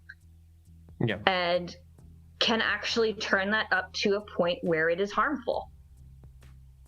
So like toxic attention seeking. Whereas something like the Playmate can actually sacrifice points of clarity, which are like points of humanity for a vampire, in order to heal people. So like altruism is a form of self-harm, which is something that I personally do a lot when I'm in a bad headspace. Trying to fix everyone else when you're not exactly. So just going on through that, but it's very much this layer of fantasy in between the actual trauma that I have and the trauma that makes it onto the page, because in a way I think it's a lot more compelling as a trauma narrative if you have that fantasy, if you have that magic in that game, and you're not just being like, my character suffered and is sad all the time. So it's I think people often don't fully expect this response from people with trauma, is like they can and do incorporate that into the game. So I was wondering, you said you had encountered like gaslighting and abuse. So when that comes up in, say, Vampire or Changeling, how would you ask your fellow players to deal with that and like talk about it, and what tools would you use to manage that, I guess? So as we mentioned earlier, Vampire is in a lot of ways a game about abuse and gaslighting and emotional manipulation and because Vampire at its heart is a game about predation and attacking the very shape of people around you, not just their body or their soul, but the entire shape of their person. I'm gonna make a hard right turn into Exalted real quick, and then I'll come back to your question. I'm sorry. Yeah, sure. Okay, This is part of the fun ADHD of talking to me, as I'm like, I have a lot of good points, but they go all over the map. I know exactly what you mean. But it's fine. Don't worry. So in Exalted, in 2nd edition, Graceful Wicked Masks was the Fae book, the Fairfolk book. And one of the things it covers in detail is what's called shaping attacks, which actually sort of transform the very essence of what a being is, and Fae are very, very good at shaping attacks. And that actually gave me a terminology for abuse, which is shaping attacks, because people are like, I don't understand why these abusers do these things. Why are they so mean? You know, why do they do these weird self-defeating things that end in violence, etc., etc.? And the idea is that it's a shaping attack because you are trying to convince someone to be something other than what they are, even if that something is impossible. Yeah. Because you are trying to fit them into a shape that they are not. So I often refer to abuse as shaping attacks. Vampire and Changeling, in a lot of very real ways, like if you look at even how Changelings are made, that is a shaping attack in and of itself. Vampire has some very obvious shaping attacks, like I don't remember if vicissitude is still in 5e, but no. No. Okay. But in revised and in earlier editions and in 20th, vicissitude is a very obvious shaping attack. But you also have stuff like presence, dominance, or dominate rather, animalism, etc. And So this is my terrible, terrible dark secret. I hope you're ready for it. I'm really burned out on Vampire. All right. Fair enough. my local, not to say anything bad about you guys, but my local group has been running vampire LARPs for the past 20 years, even before I was part of it. And I've been writing for Vampire for about 5 years, and I still really enjoy writing for Vampire, and I enjoy talking about Vampire, but it's hard for me to play Vampire games because I know that what I am getting into is a game about predation, is a game about social bullying and manipulation. And like a lot of times if somebody's like, I'm gonna run a Vampire game, I'd really like you to play in it, my response is thank you but no thank you, because it is like sometimes I'll take a couple of years of break from it and then I'll be okay again. I did that once, it was great, and then I played in a Vampire game for 2 years and then I was done again. But sometimes it's just knowing when to say no, honestly. And like I said, I haven't played in a Changeling game yet where I felt totally comfortable with the GM doing what they were doing, because so many people I have played with think it's either sparkly fairy superheroes or non-consensual sex the game. But that's an interesting point to bring up. Like, how come you haven't, like, what is it difficult for them to take in the actual concepts of Changeling? Like, why isn't it working the way it's supposed to be intended? Well, I think it is working the way it's supposed to be intended, because I've seen a lot of actual plays where people have gotten it, and that's important. I personally haven't had luck finding a group that I can play with Changeling, and that will take some work on my part. This is, again, not an indictment of Changeling itself, because I love this game. Again, this game saved my life. It was my dream project. I love writing for it. I love reading it. It's a beautiful game, but I personally struggle finding groups to play it with. When I play games like Changeling or Vampire, though, and it is a game that involves shaping attacks, such as Bluebeard's Bride, something I am very clear with my GM about is, here are the 3 words that will set me off. Ungrateful, demented, what was it? Ungrateful, demented, and spoiled. I cannot be called any of those in a game. I will shut down. That's just, those are my hard limit words. I can't do tryptophobic imagery. I can't do those 3 words. Oh, and I can't be in a game where torture, like physical or mental torture, is seen as a valid way of extracting information from people. Like, if it works as people think it works, then I can't be in that game. All right. So, like, I have struggled a lot to find the sort of self-awareness that causes me to be able to say what I want in a game, but it really helps to have safety rules in place at a table, because I know my level of self-awareness. I don't know the level of self-awareness of everybody else at the table, and having a formalized, ritualized way of saying, hey, I need to back out of this, or hey, I want more of this, is very, very helpful. Welcome back. Hello. Sorry about that. Sorry, It's okay. no worries. I was worried I chased you off. No, I had to go to the bathroom. Oh, okay. But yeah, I feel like Changeling is also the kind of game that is very much a slow boil, and I think that by its very nature, any kind of game where you want to play on these aspects, where you want to go into the personal horror, it has to be a slow boil. And like I was talking about earlier, the whole argument of what is the point of the game, I think many storytellers, myself included, are very scared of having a very low intensity session where not a lot is being done. There's a lot of conversations and discussions, and they incidentally also don't necessarily make for the best actual place to watch, because there's deliberation between each other. There's moments of pause, of thinking, which all come very natural in a physical game or a game where there's, you're just with your friends. But in a stream, it can easily it's not very actiony, so to speak. Yeah, it can appeal to a certain crowd, absolutely. But I feel like it's paying off now in my campaign. We're on episode 22 now, and I'm pretty pleased with how it's been going, because they've been shuffled around by the local changelings a lot to solve a bunch of problems, and they'd be like, oh, they're using us to do all this stuff, and then it's slowly being unraveled that the local changelings are completely incompetent at dealing with the issue at hand.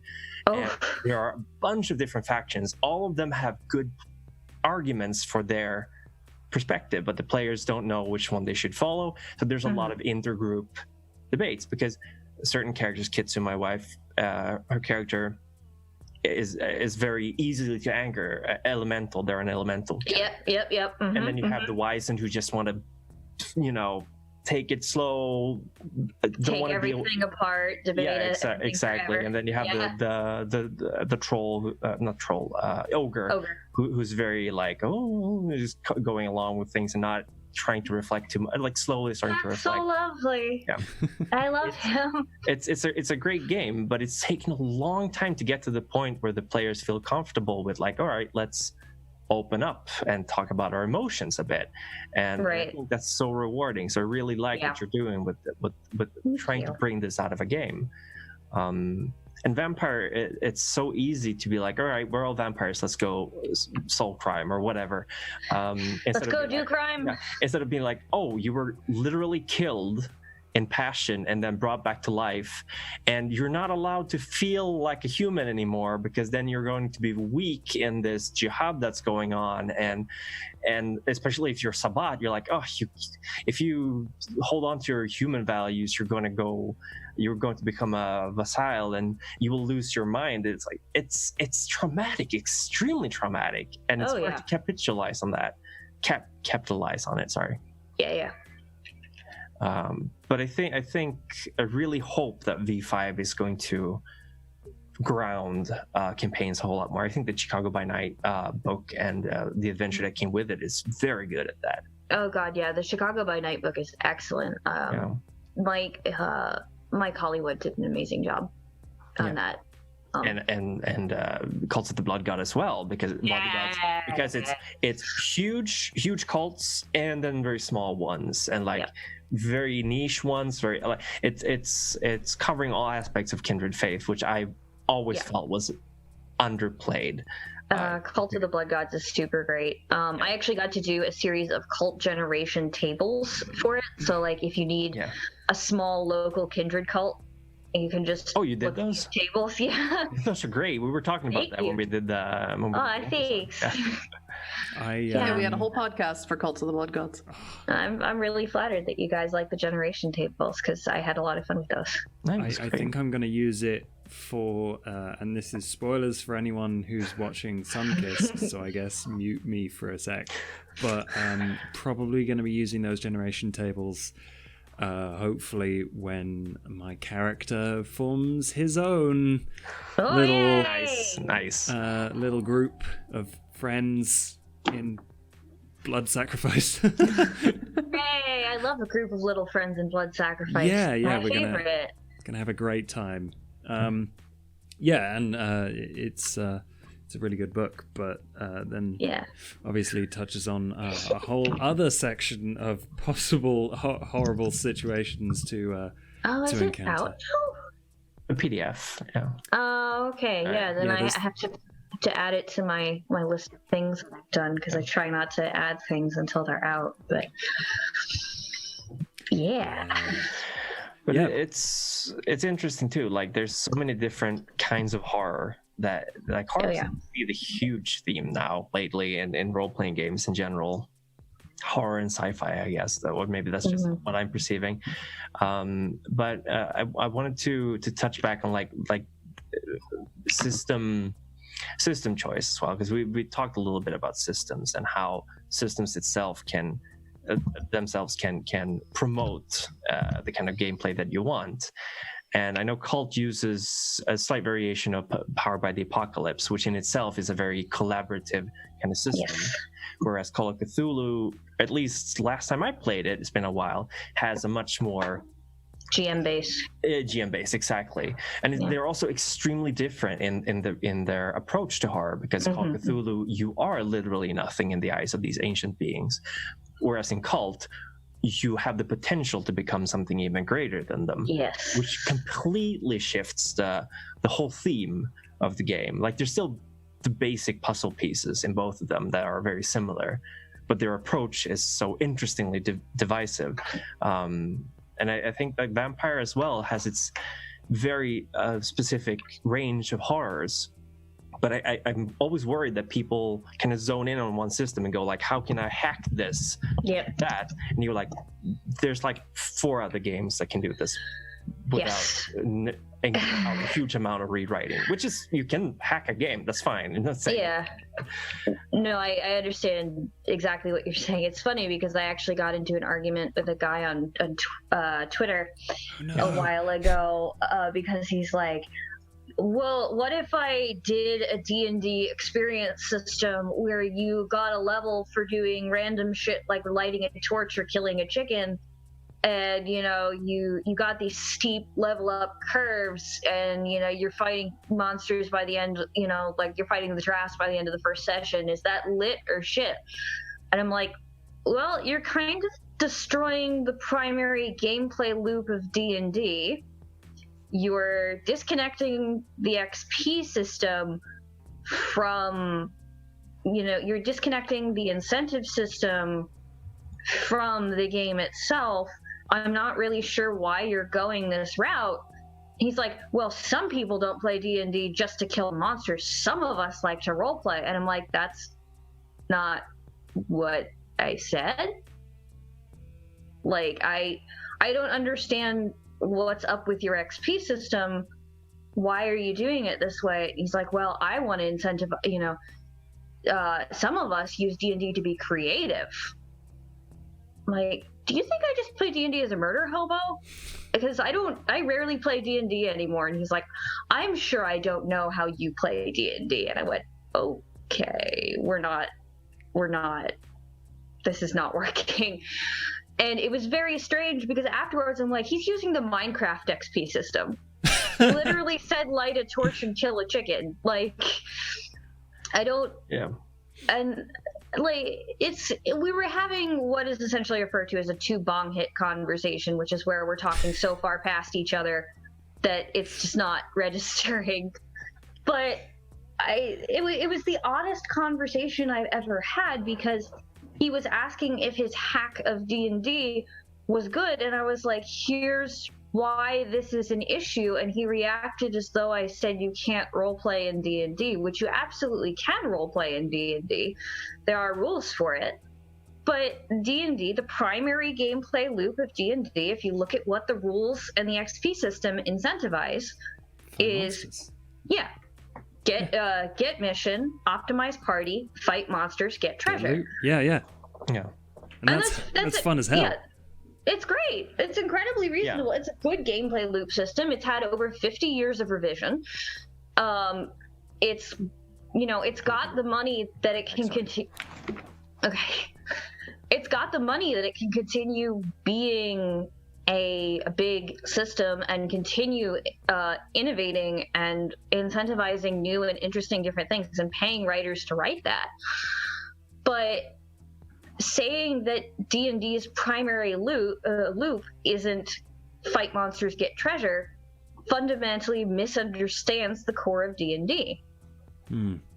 Now, if you're playing something like Birthright or Planescape, you're actually going to get interesting modifications to the primary core loop, because Birthright is specifically a campaign about where you are ruling a kingdom as your PCs, and that actually takes the primary core loop and turns it into how do I defend my kingdom, which still involves fight monsters, get treasure, but it is in a whole, you know, different spectrum now, right?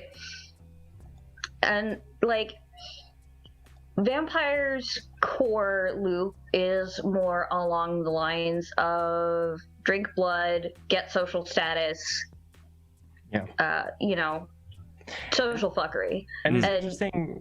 Sorry. No, go ahead. I was just thinking, it's interesting that Vampire, like the first edition came out in '91, so it's really old in role-playing terms. Yep.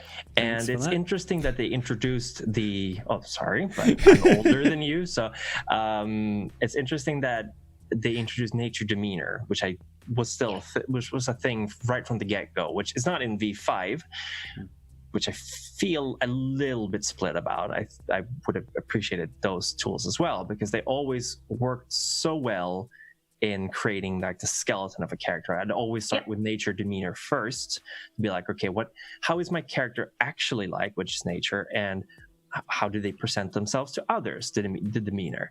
And these were system-wise also something you were rewarded with, because if you acted along your nature demeanor, you were rewarded with getting willpower points back. So it was like a system that emphasized a good role-playing, which was, in my experience, very revolutionary at the time, because it was it was a way of bringing the role-playing and the system closer to each other. Because I've always felt, we're talking Dungeons and Dragons again now, but I've always felt that the very binary one roll success or failure is such a strange way of not strange, but it's a very gamey way of approaching tasks. And I felt that this was at least a way to try to wed the system with the role-playing. And which is also why I'm a little bit salty that it's not around that in the same way anymore.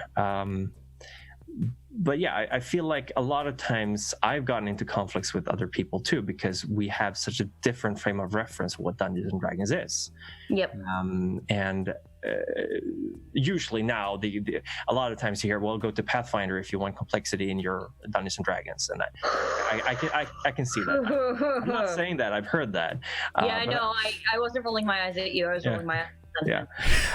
It's just because I have a friend who's hardcore into optimization in the game. Like, he knows every single trait from all the classes in Dungeons and Dragons, because he's been playing it for like 25 years or something.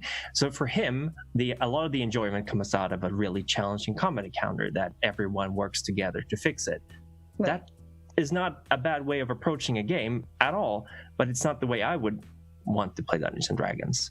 So already, if we have this kind of communication sessions here, be like, okay, this is my expectation, this is my expectation, I would have been maybe, all right, I won't play this game, I'll run another game in another system.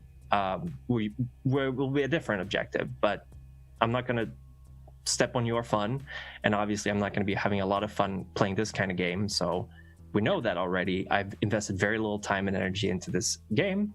We'll pick up another one. Instead of 20 sessions down the line, I'd be like, all right, there's been a lot of combat right now, wonder when the role playing is going to happen. Like, because I think a lot of frustration comes out of that, especially with pickup groups. No, I'm not gonna lie to you. If I want to play D&D with role playing, I'm gonna pick up Talislanta. What's that? Oh, do you not know about Talislanta? No. It is my favorite D&D heartbreaker. You can actually get all of the books for free on talislanta.org. They put up all of their books for free. How is that spelled? Talis. Talis. Lanta. I will definitely Google that. Yeah, it should either be talislanta.org or talislanta.com. But it is a D&D heartbreaker with over 200 races, none of which are elves. Each have their own culture and land specific write-up and how they interact with others. And it's based more on Robert Howard and Lewis Carroll than it is on Tolkien. Ooh, cool. It's super good. There are a lot of weird racial stereotypes, so please feel free to avoid those. Oh God, yeah. But the game itself is very good. It's very simple. And like different races, different cultures and different races have their own kinds of magic, and that's really neat. That's cool. So, just for my own brain, we were talking about this because player expectation and managing player expectations for either modifying or using specific systems to then come to an agreement about exactly what you're doing at the table is also Also a way form of consent. getting together on the same page, right? Yes, it sure is. Cool. Player and GM expectations are part of consent. Knowing what your players expect and playing to that, and knowing what your GM expects and being able to work with that, all are forms of consent. Yeah. And consent isn't just, oh my god, this thing is gonna, freak me out and send me into a spiral for days. Consent is also, hey, this thing would be really fun for me. Can we do that? Yeah. Yeah. That's something I tried to cover in a recent video of mine, is like going through a simple lines and veils system. It's just like it's really handy. I did it with so my good. home game, and it was really useful because I learned something about one of my friends and like where not to go in the vampire game that we're playing. But also when we'd done like these are the lines, these are veils, and I was like, okay, tell me shit you want me to throw at you. And they were like, werewolves. And they were like, make sure there's like deep conspiracy theories to fuck with us. Like, as you're saying, it's not these are things that we can, or just for, these are things we can never incorporate. It's for, please. And it's for those people who are like, please fuck up my character for whatever reason. Yeah. Wasn't there Lines and Veils included in Changeling the Lost Second Edition? There sure was. Yeah, it is. I believe it's also. It's also included in Vampire 5th Edition, I believe. Yeah. It was a huge inspiration for me as well when I was making the campaign. Like I was like, okay, what do you guys want to have in the game? So I agree with Josh. It's great, and it's a great way to dodge bullets way before they even become relevant. No, sadly, I cannot take credit for Lines and Veils as my production. That was created by Ron Edwards for Sex and Sorcery, which is one of the first American sort of small press indie games. Sorcerer. Not Sorcerer's Crusade, not Sorcerer for Mage, but the game that's just called Sorcerer by Ron Edwards was one of the first U.S. sort of small press indie games that came out. And Sex and Sorcery was a supplement for it that dealt specifically with sex and emotional magic. And Lines and Veils was included in that to be able to deal with that. So yeah, no, it's probably one of my favorites. I also really like the version where you do it in a Google Doc, so people can anonymously add things and you can reference it at any point. That's actually good too. Yeah. I've heard some arguments against it that it puts the thing that you shouldn't be talking about in your mind, so that's what you're going to reference first, and I can see that. Like the idea that, oh, I need to do something terrifying, I have a list of things people say I should not do, what if I just went to that? And yes, I have seen that backfire, but again, like, it's like any other rule, right? You can't plan for every asshole player eventuality. All you can do is set things up so that people can take care of their own tables and their own friends. Yeah, that's one of the oddest things I've seen about safety rules recently. It's not even for the people who are like, safety rules are temper tantrums and terrible and da-da-da-da-da. But people who are ostensibly also caring about the health of their table going, safety rules just provide more things for abusers to exploit, and we shouldn't have them because it provides them a system that they can move in. And like, I'm sorry, we live in a society. Like, they have plenty of space to move in. They're gonna move in spaces anyway. Like, this gives us another space to be able to be clearer and more transparent about things, which then provides us space to not have that gray area that abusers are so good at moving in, right? And it just baffles me that people are like, it's another system for abusers to move in because abusers move in systems. Like, we all move in systems, my dude. Like, there's not much I could do about that. Yes, somebody is going to misuse safety rules. I hate that. It causes like my stomach to clench thinking about someone using safety techniques and safety rules to bully other people at their table. But there are people who will just use any set of rules to bully people at the table, and that I hate that, but it's something I have to write around, right? Yeah. And I have to trust that people are going to be like, actually, no, that's shitty, and you need to stop.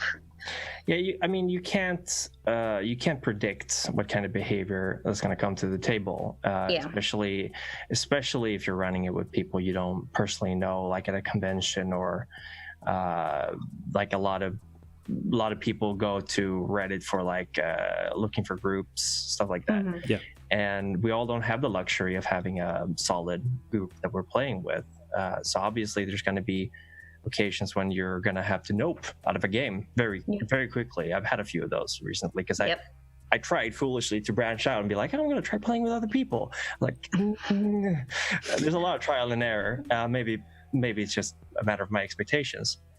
But I found that one of the absolute best, biggest advantages of running a text-based game, for example, over Discord, is that you can very easily, I'm running a cult game right now, and there are certain topics that people don't want to have, but I do all visions, all matters of personal horror for the player characters, I do in separate channels that only they and I can see. And then it's up to them if they want to share it with the rest of the group or not. And sometimes they won't because there's stuff in there that other people don't want to have. And the ability to customize horror is a huge advantage when you're doing something text-based, because obviously not as scary as doing it over voice. And I feel like any attempts to not care about your fellow players is immediately a red flag to me. Yep. If you're going into a game like, I'm here to have fun, I'm here to win. Yeah. That's what I was thinking. It's like the first red flag that someone or the GM at your table is going to use.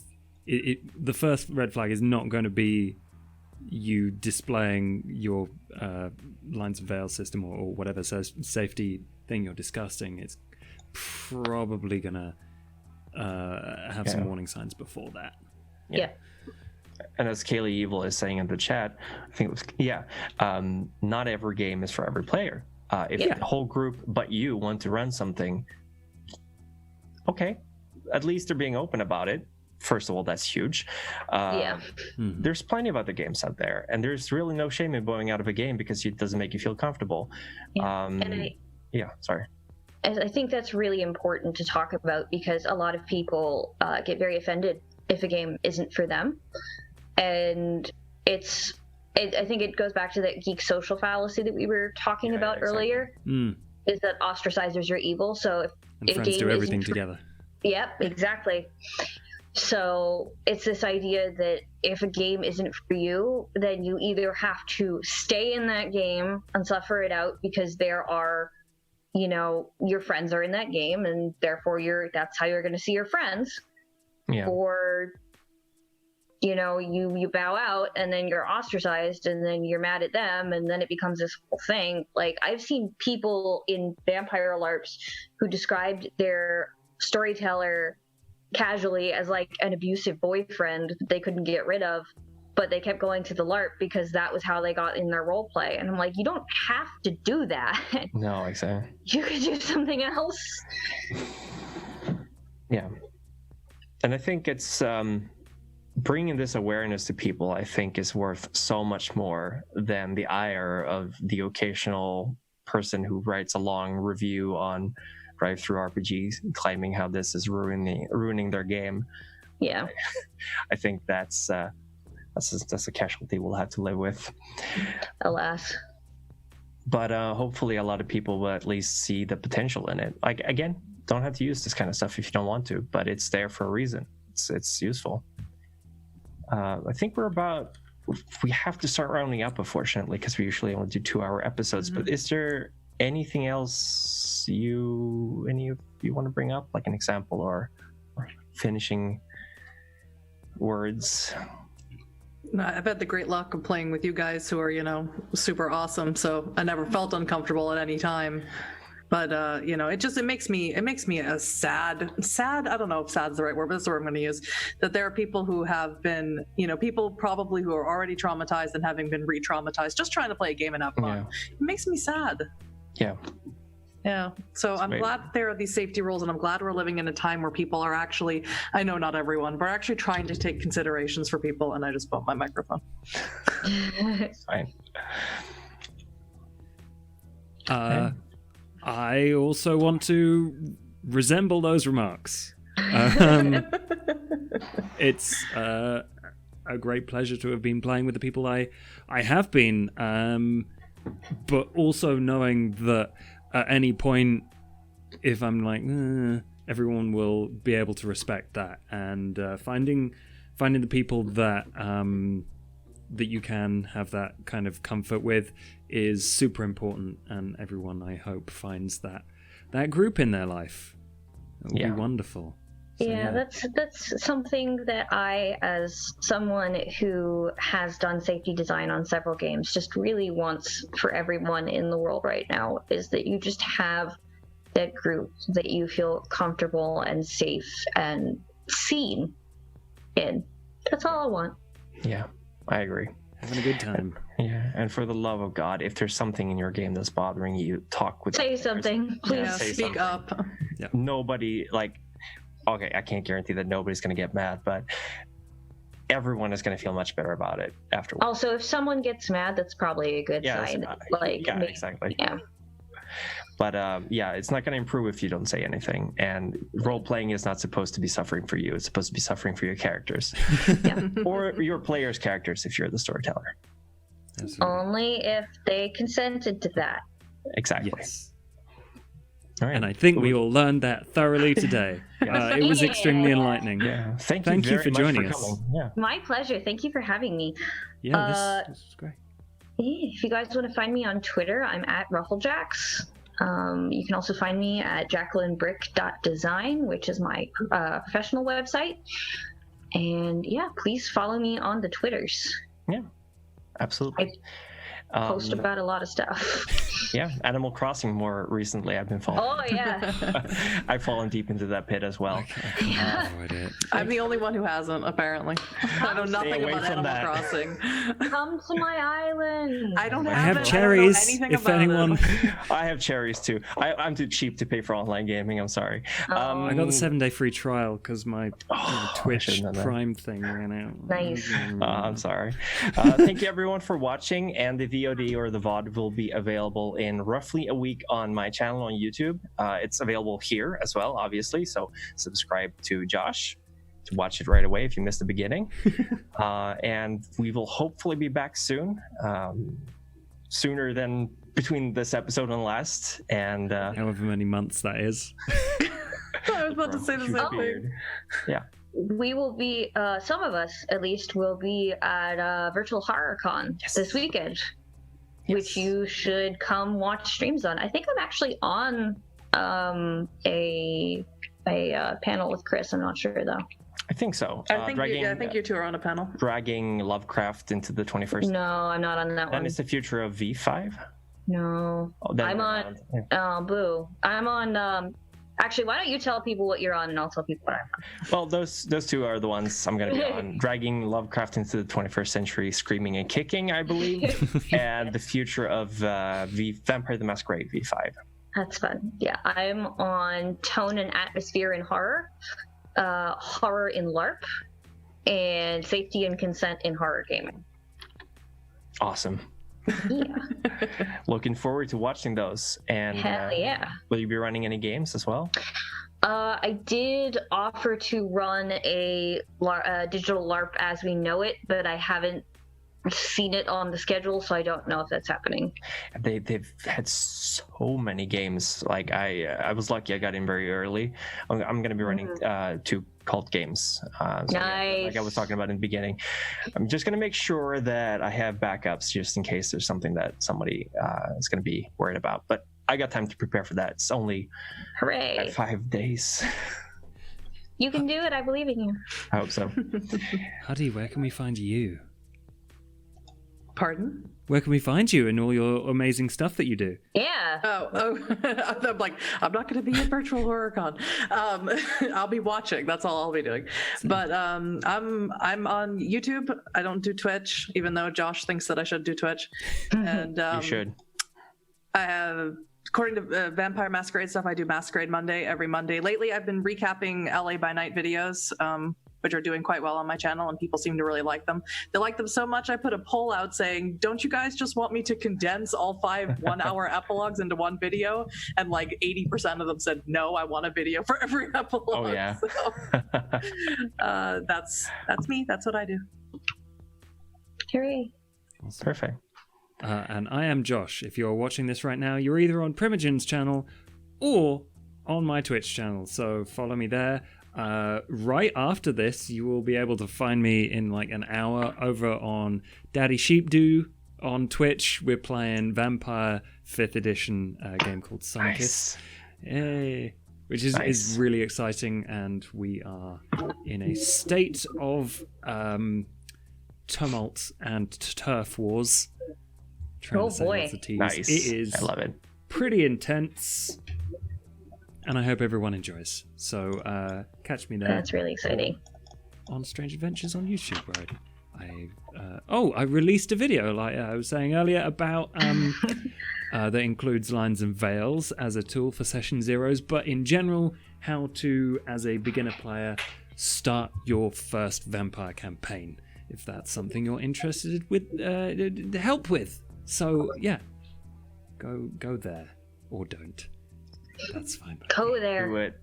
Oh yeah, Right. that one's the other. So yeah, thank you everyone for watching.